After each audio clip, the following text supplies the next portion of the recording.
A jury's close to being seated in Steve Bannon's criminal contempt trial. Jury selection got underway today in the case against the former advisor to then President Trump. Here he is arriving at the federal courthouse in D.C. this morning. Steve Bannon is charged with contempt of Congress because he refused to comply with a subpoena from the January 6th committee. The two sides narrowed the jury pool to 22 today. Tomorrow morning, they'll start narrowing it to 14. 12 jurors, 2 alternates. It's been a challenging process. One potential juror flat out said, "I do believe he is guilty." Another said of Bannon, "I would not typically believe anything he says." Neither man made it into the eventual jury pool. NBC's Ken Delanian is tracking the case outside the courthouse. Steve Bannon tried to get this trial postponed, Shep, in part by arguing that a Washington, D.C. jury would not be able to be impartial.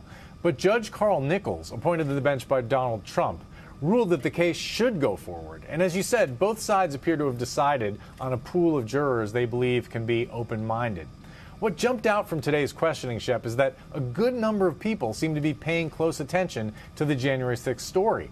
But a number of prospective jurors said they had been following the congressional hearings, and the judge allowed one woman who watched on the jury after she said she hadn't prejudged the case.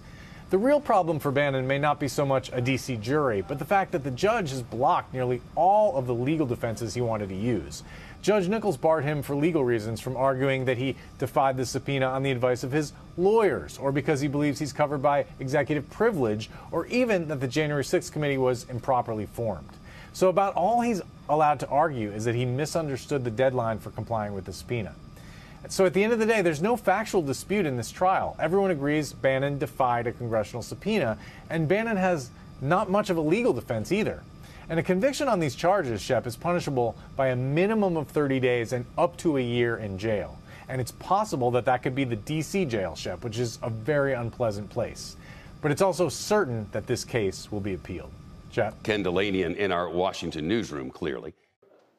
Shepard Smith here. Thanks for watching CNBC on YouTube.